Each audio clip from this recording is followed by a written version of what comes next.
తీసుకున్న నిర్ణయం దేశవ్యాప్తంగా ఏ రాష్ట్రం ఇప్పటివరకు అమలు చేయనటువంటి బాత్రణ కార్యక్రమం గురించి ఉత్తమ్ కుమార్ రెడ్డి గారు కార్యక్రమం పట్ల ప్రజల నుంచి వస్తున్న స్పందన, వారు వ్యక్తం చేసిన సంతోషం తీరుతెన్నులు తెలియజేయడం జరిగింది.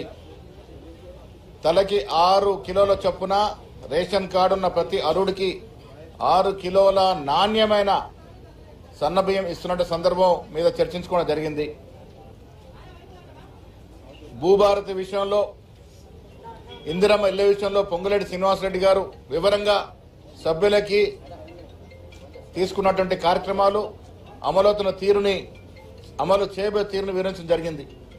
కుల సర్వే విషయంగా మంత్రి పొన్నం ప్రభాకర్ గారు మాట్లాడడం జరిగింది. ఫైనల్ గా ముఖ్యమంత్రి గారు ఇవన్నిటి కూడా విశ్లేషిస్తూ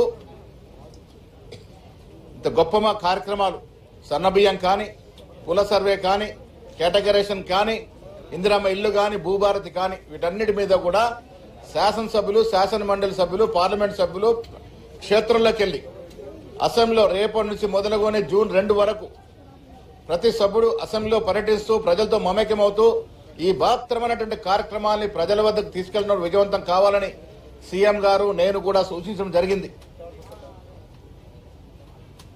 జూన్ 2 వరకు మా శాసనసభ్యులు, శాసనమండలి సభ్యులు, పార్లమెంట్ సభ్యులు అందరూ కూడా, సీనియర్ కాంగ్రెస్ నాయకులు, డీసీసీ అధ్యక్షులు అందరూ కూడా ప్రతి నియోజకవర్గంలో తిరుగుతూ ప్రజలతో మమేకమవుతూ 15 మాసాలుగా కాంగ్రెస్ పార్టీ తీసుకున్న బాత్రమైనటువంటి ప్రజా సంక్షేమ కార్యక్రమాలు, అభివృద్ధి కార్యక్రమాల మీద ప్రజలకు వివరిస్తూ ప్రజలతో మమేకమవుతారు. 10 ఏళ్లుగా బీఆర్ఎస్ పార్టీ ఈ రాష్ట్రాన్ని ఆర్థికంగా అన్ని రకాలుగా విధ్వంసం చేసింది. దాన్ని గాడిలో పెడుతూ 15 మాసాల పాలనలో 60,000 ఉద్యోగాలు ఇవ్వడమే కాకుండా ఇలాంటి బాధ్యమైన సంక్షేమ కార్యక్రమాలు తీసుకున్న ఘనత కాంగ్రెస్ పార్టీది. ఇలా సన్నబియ్యం కానీ, ఉచిత మహిళా బస్సు కానీ, రైతు రుణమాఫీ కానీ, అన్నిటి పట్ల కూడా ప్రజలు సంతోషంగా ఉన్నారు. ఇంకా ప్రజలతో మమేకం ఇవన్నీ వివరించాల్సిందిగా సభ్యులు కోరడం జరిగింది. ఇవాళ ఈ 5 అంశాల మీద చర్చ జరిగింది.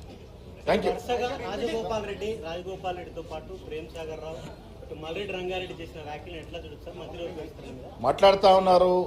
ఆశావాలు మంత్రివర్గంలో స్థానం ఆశిస్తున్న వ్యక్తులు మాట్లాడుతున్న పరిస్థితి. సరే, వారి ఆవేదన కూడా అర్థం చేసుకుంటా ఉన్నాం. ఇది ఒక ఆవేదనగా చూస్తా ఉన్నాం. Thank you.